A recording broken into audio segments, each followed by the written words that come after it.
For the first time, I heard things bang into the house.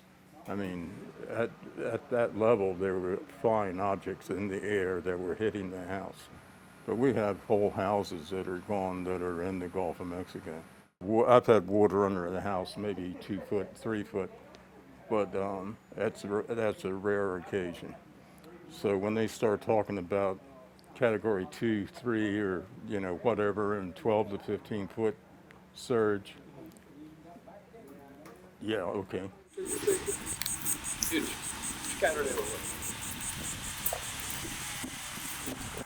I was born and raised, commercial fishing, shrimp and blue crab and whatever. Come back out here and about 15 to 20 minutes later, I'm down there in the water, knee deep in the yard, up on the front bumper of my truck. I said, hell, Self, you better get the hell out of Dodge. And that's when I got ready to pull out of him.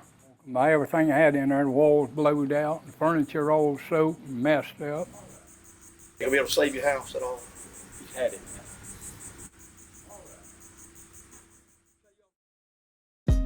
Hey, thanks for watching. If you like this video, check out these other videos from USA Today to stay up to date with all the latest news.